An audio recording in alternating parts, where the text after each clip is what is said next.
Hey, welcome back to the channel.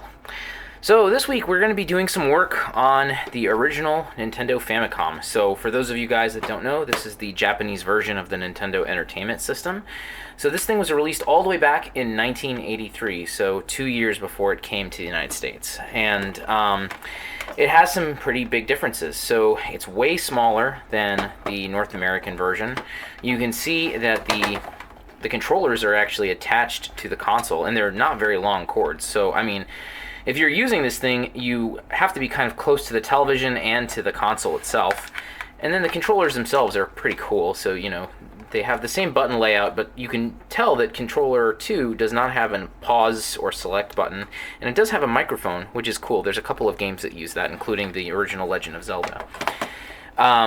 So yeah, there are challenges to using one of these in the United States. One is that it's RF output only, and you know that quality of video and audio is pretty lousy to begin with. But then on top of that, it requires you to use channels 95 and 96 via RF, and that's pretty tough to do. So you know, lots of TVs don't even have RF to begin with, and then going out to 95 or 96 is, you know, only a handful of TVs are going to do that. So it's really annoying to use that. So what I have here is a solution that addresses a lot of those issues. So this is the Famicom Power Vamp, the version 2, and this is made by the back office, and this is something that came out recently and I decided to pick up. So what you can do with this is it works as a drop-in replacement for the original power supply daughter board that's located right here, and so it manages power for the Famicom. It also has a composite video modification, and then out of this TRRS jack you get composite video and stereo sound. Although not stereo, it's really, I think, dual mono sound. So with composite, that makes it way easier to connect this thing up to TVs. So, you know, some TVs have composite directly, or if you have a product like the RetroTink, you can take composite video and convert it into HDMI out. So, and what's really cool about this too is that you can install it in the back, and you don't have to cut any holes into the shell. And I really didn't want to do that because this one is really nice. This one is owned by the Long Island Retro Gaming Expo, so people enjoy this every year when we have our annual expo, and hopefully we'll have one this year as well. So yeah, we're gonna go ahead and install this, and I'll show you how to do it, and then we'll take a look at the results. So let's get started. Alright, so taking apart a Famicom is not that terrible. Really the only thing you need is a Phillips screwdriver. You've got 6 screws on the bottom, and you lift it up, and you always have it upside down when taking it apart. It's way easier. So you can see kind of how it's wired up. You can see here's the controllers. This is number 2, this is controller number 1, and they all route out to the back, and that's how that works. This is the main Famicom board, and like I said, you can see just how incredibly small it is compared to a front loader NES or even a top loader. It's pretty damn small. And then right here, this is our power board. It's held in place by 4 Phillips screws as well, so all you have to do is just take those apart. And I'm sort of debating whether I'll continue. I may or may not, but if I want to, I can remove the Famicom board just by taking these 4 screws out and then just unplugging the controller ports. So yeah, I think the next step is to desolder this connection right here. This little ribbon cable here is what connects them, and it provides the video and audio to the outputs, and it also provides power to the board. And as you can see, this board is a drop-in replacement. You know, everything fits just nicely, and I believe the only thing I need to do really is just reconnect this ribbon cable directly to the board, and I think that should take care of business.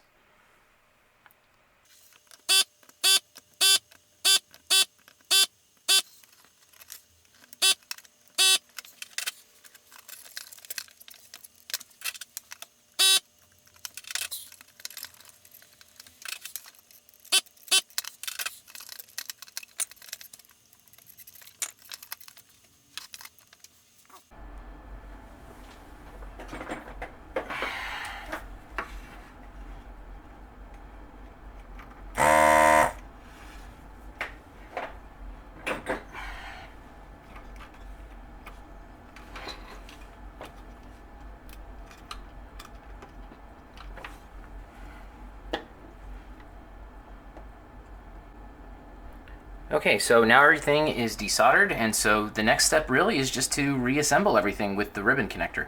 So I just wanted to kind of show you a few things really quick before I did that. One is that you'll see that there are 4 vias over here for connection as well. I think this is for different versions of the power supply. Some of them have 7 connection points like mine does. Others have 4 connection points. So I think that these are reserved for those versions of the power supply. And over here, this is actually for the power switch itself. So when you flip the power switch, a connection is made between these 2 points, and then that allows power to continue through the bridge rectifier and go from there.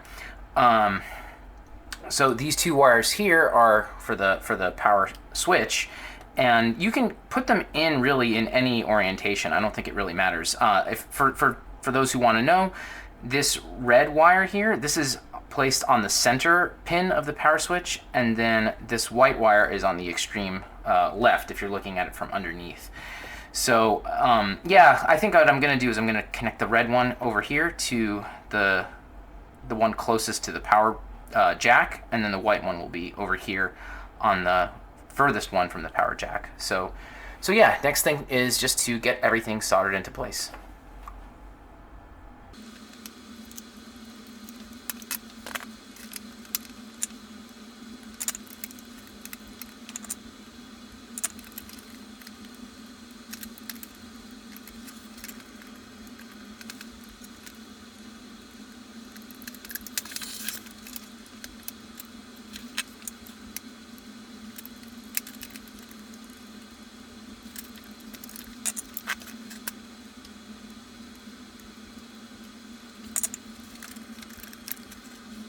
Okay, so that was a pretty simple installation, and I just kind of wanted to give you a quick view of how things look here.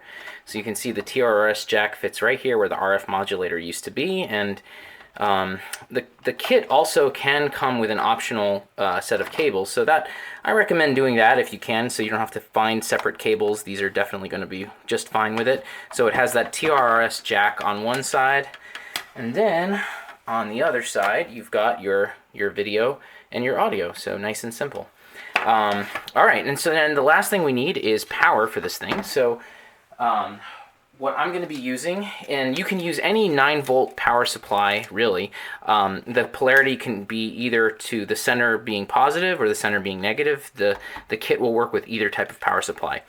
I'm going to be using a Sega Genesis Model 1 power supply. So this outputs 10 volts at 1.2 amps, and it's center negative.